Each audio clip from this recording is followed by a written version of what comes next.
13 मई 2015 को waste Michigan में Martin durum नामक शख्स के घर पे एक डेथ केस रिपोर्ट होता है, जहां पर मार्टिन एंड उसकी वाइफ ग्लेना रहते थे। पिछले 2 दिनों से मार्टिन का घर पूरी तरह से साइलेंट हो गया था। नेबर्स को मार्टिन से और ग्लेना से किसी भी तरह का कम्युनिकेशन नहीं मिल रहा था, जो कि काफ़ी स्ट्रेंज था, क्योंकि वो कपल हर रोज़ अपने नेबर से बात करते थे। और तो और एक नेबर ने बताया कि हत्याकांड के एक दिन पहले यानी कि 12 मई 2015 को ऑफिस जाते वक्त उन्होंने एक गन फायर की आवाज़ सुनी, पर उन्होंने उस बात पर ज़्यादा जोर ना देकर जाने दिया, ये सोचकर कि हर बार की तरह मार्टिन हंटिंग कर रहा होगा। 2 दिन बीत चुके थे, कोई भी कम्युनिकेशन ना होने के कारण नेबर्स ने डिसाइड किया कि वो मार्टिन के घर जाकर चेक करेंगे। जब नेबर्स मार्टिन के घर की तरफ बढ़े, then the first strange thing was the door was open. क्योंकि यूजुअली मार्टिन अपने घर की सिक्योरिटी को लेकर काफ़ी सेंसिटिव था। उनके घर के खिड़की दरवाजे आए दिन बंद रहते थे। जब वो नेबर उनके घर में गए और उनके बेडरूम की तरफ गए, तब जो दिखा वो काफ़ी शॉकिंग था। 46 years Martin was lying on floor dead just in his underwear. उनके शरीर पर कई गोलियां लगी थी और मार्टिन की वाइफ ग्लेना उसी के पास बेड पर ब्लैंकेट में ढकी हुई। और फर्स्ट इंस्टेंस में ये लग रहा था कि ग्लेना भी डेड थी। इंसिडेंट रिपोर्ट होने के करीब 1 घंटे के आसपास जब स्टेट पुलिस ऑफिसर्स आए एंड उनके साथ एक स्टेट ट्रूपर आया जो वहाँ पर सिर्फ डॉग को रिट्रीव करने आया था, तब उन्होंने एक सरप्राइजिंग चीज़ नोटिस की। ग्लेना वॉज ब्रीदिंग। ग्लेना जिंदा थी, बेरली बट जिंदा थी। ग्लेना के राइट ईयर के पास एक गोली का निशान लगा हुआ था, जिसके कारण उसको इमीडिएटली हॉस्पिटल ले जाया गया। You are watching when a parrot solves a murder case. इस टाइमलाइन के थोड़ा पीछे चलते हैं और जानते हैं मार्टिन और ग्लेना के बारे में। मार्टिन एंड ग्लेना की शादी 2004 में हुई थी और दोनों ही अपने फर्स्ट मैरिज के पार्टनर से डिवोर्स थे। मार्टिन के घर पर एक पेट पैरट भी था और एक डॉग भी था। मार्टिन अपना मेजर समय अपने पेट पैरट के साथ बिताता था। मार्टिन एक ट्रक ड्राइवर था और 1995 में एक ट्रक एक्सीडेंट में इन्वॉल्व होने के कारण मार्टिन पूरी तरह से डिसेबल्ड हो गया था, जिसके कारण वो चल नहीं सकता था। एक्सीडेंट के बाद मार्टिन ने इंश्योरेंस के कुछ पैसे और लोन के कुछ पैसे जोड़कर एक घर खरीदा था। क्योंकि मार्टिन डिसेबल्ड था, तो उसका लाइवलीहुड पूरी तरीके से डिपेंडेंट था डिसेबिलिटी पेमेंट पर। उसे हर महीने $1100 की डिसेबिलिटी पेमेंट मिलती थी एंड ग्लेना उसकी वाइफ को $3100 की पेमेंट उसकी केयर करने के मिलते थे। मार्टिन का लाइफस्टाइल काफ़ी सिंपल था, लेकिन उनकी शादी के बाद उनके लाइफ में फाइनेंशियल प्रॉब्लम्स बहुत बढ़ गए थे ग्लेना की स्पेंडिंग हैबिट्स की वजह से। बट स्टिल मार्टिन ग्लेना पर बहुत भरोसा करता था, यहाँ तक कि घर के सारे bill payments, even loan payments Glenna के भरोसे ही छोड़े हुए थे। मार्टिन ने अपनी जिंदगी को एक सिंपल एंड पीसफुल तरीके से जीने की बहुत कोशिश की थी, लेकिन असली प्रॉब्लम्स का सामना तो अब होना था। After the day of the incident police को लग रहा था कि ये एक मर्डर सुसाइड केस हो सकता है, पर जैसे जैसे केस की इन्वेस्टिगेशन आगे बढ़ती गई, केस में और ट्विस्ट आते गए। हत्याकांड के अगले दिन मार्टिन के बच्चे घर आए ताकि वो कुछ क्लूज ढूंढ सके पुलिस के परमिशन लेकर, तो केस में कुछ हेल्प हो सके। एंड गेस व्हाट, बच्चों को घर में एक मरीना एनवलप मिला, जो कि पुलिस के लिए इतना बड़ा एविडेंस नहीं था, लेकिन इमोशनली बच्चे उस लेटर्स को देख के काफ़ी शॉक में थे। उन मरीना एनवलप में 3 लेटर्स थे। एक लेटर था एक्स हस्बैंड को एंड बाकी के 2 लेटर्स किन्हीं बच्चों के लिए। और ये लेटर्स लिखे थे ग्लेना ने। एक लेटर में ग्लेना ने अपने बच्चों को लिखा था, I'm so sorry, but I love you. Please forgive me for being a disappointment these past 12 years. And दूसरे लेटर में अपने एक्स हस्बैंड को लिखा था, Please take care of our children and grandkids as you always have. Love, Glenna.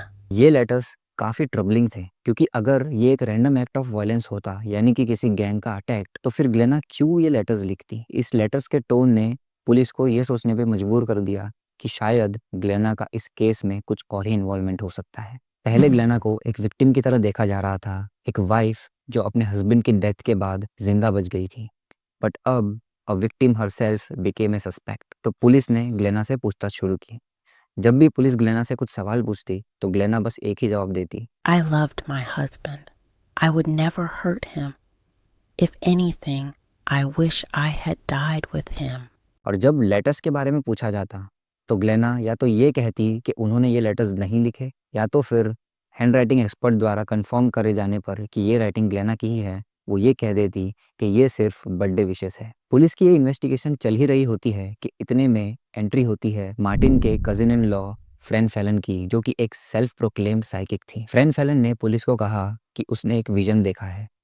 उसके vision में उसे एक लव सीट दिख रही है और उस लव सीट के नीचे पुलिस को चेक करना चाहिए। तो पुलिस वालों ने मार्टिन के घर के सोफ़ा, जिनको वो लव सीट कहते थे, उसके नीचे चेक किया तो उन्हें मर्डर वेपन यानी कि एक रूजर पिस्तौल मिली। फ्रैंक फैलन ने ये भी कहा था कि मार्टिन के हाथ इस केस के लिए बहुत इंपॉर्टेंट है। तो पुलिस ने जब फिर से मार्टिन के हाथ चेक किए तो उन्हें कुछ हेयर्स मिले जो कि पॉसिबली ग्लेना के ही थे। अब केस बहुत कॉम्प्लिकेट हो चुका था। सबसे पहले विक्टिम्स की डेथ, जो कि एक रैंडम एक्ट ऑफ वायलेंस लग रहा था। फिर एक विक्टिम का जिंदा होना, जो कि एक मर्डर सुसाइड केस लगने लगा। फिर इन मलीना एनवेलप लेटर्स का मिलना, जो कि अब मर्डर केस लगने लगा।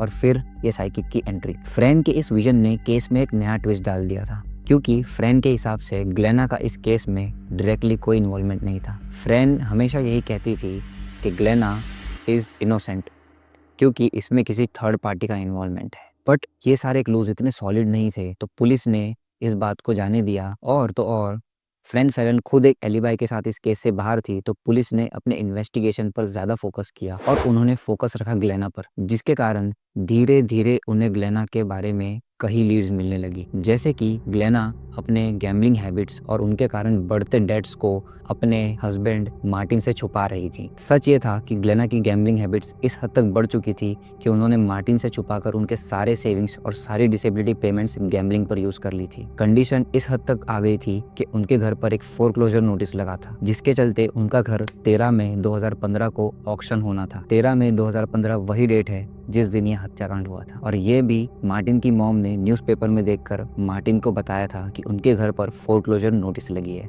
क्योंकि अनसेटल्ड पेमेंट्स $48,000 तक पहुंच गई है। मार्टिन को इस बात का पता चलने पर उन्होंने जब ग्लेना को कन्फ्रंट किया कि क्या ये बात सच है, तो ग्लेना ने इस बात को टाल दिया, ये कहकर कि ये एक मिस इन्फॉर्मेशन है और वो इस बात का ध्यान रखेंगी और ये बैंक के साथ सॉर्ट आउट कर देगी। टाइम बीतता रहा, इस केस को हुए 8 महीने हो चुके थे एंड ये केस ठंडा हो गया था। मार्टिन की फैमिली वाले जस्टिस के लिए कंटिन्यूसली दबाव बना रहे थे। फिर इतने में आता है मेन हीरो, बर्ड, उनका पेट पैरट। बर्ड कोई साधारण सा पेट पैरट नहीं था, वो एक अफ्रीकन पैरट था जो दुनिया के सबसे इंटेलिजेंट बर्ड्स में से एक है, जो ह्यूमन स्पीच और साउंड्स को मिमिक करने में एक्सपर्ट होते हैं।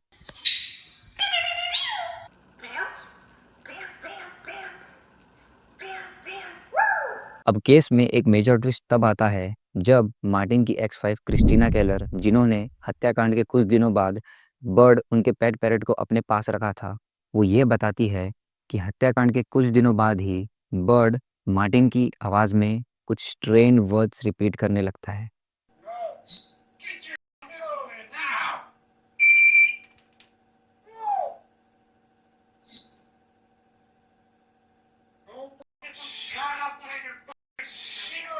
To be as clear as possible, bird के शब्द है, shut up, get your ass over here, don't shoot. ये बातें बर्ड ने मार्टिन की आवाज़ में रिपीट करी थी, जो कि मार्टिन के लास्ट मोमेंट्स के आसपास के हो सकते थे। ये एक विचित्र और काफ़ी अनएक्सपेक्टेड पीस ऑफ एविडेंस था। ये क्लिप मीडिया में और पब्लिक में काफ़ी फैल चुकी थी और जिसकी वजह से केस गर्म हो रहा था। बर्ड का टेस्टिमोनी डायरेक्ट ग्लेना की तरफ पॉइंट करता था, बट इस केस में प्रोसिक्यूशन ने इसे ऑफिशियल एविडेंस की तरह यूज नहीं किया था। फिर भी बर्ड की बातों ने इन केस में एक जान डाल दी थी। जब पुलिस ने इन्वेस्टिगेशन पर जोर डाला और ग्लेना के सेलफोन रिकॉर्ड्स चेक किए तो उन्हें काफ़ी शॉकिंग इन्फॉर्मेशन मिली।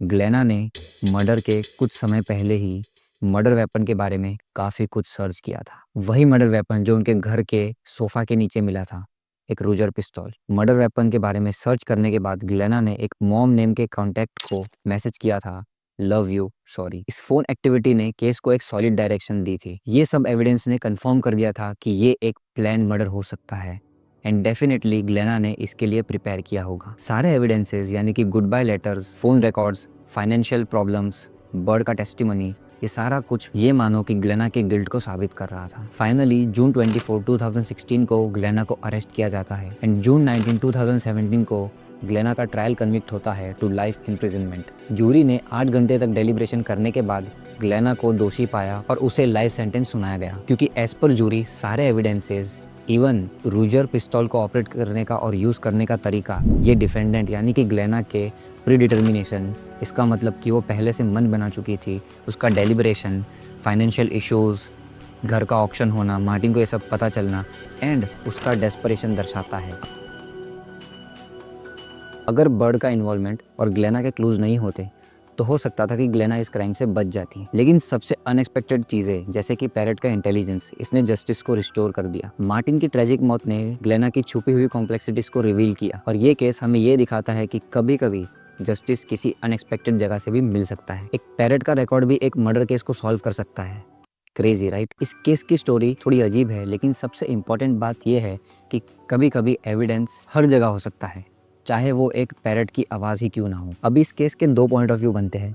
सबसे पहला पॉइंट ऑफ व्यू जहाँ पर Glenna is found to be guilty, जैसे हमने इस केस को डिस्कस किया। But the second point of view where Glenna is not guilty. What if friend Fallon की बात सही है? व्हाट इफ किसी थर्ड पर्सन का इन्वॉल्वमेंट है? एक थियरी ये भी है कि Martin and Glenna drug dealing भी करते थे, तो उसके कारण हो सकता है कोई गैंग का इन्वॉल्वमेंट हो और किसी थर्ड पर्सन ने ही इस मर्डर को अंजाम दिया। वी डोंट नो, बट आपका क्या पॉइंट ऑफ व्यू है? कमेंट सेक्शन में ज़रूर बताएं। Thank you for listening.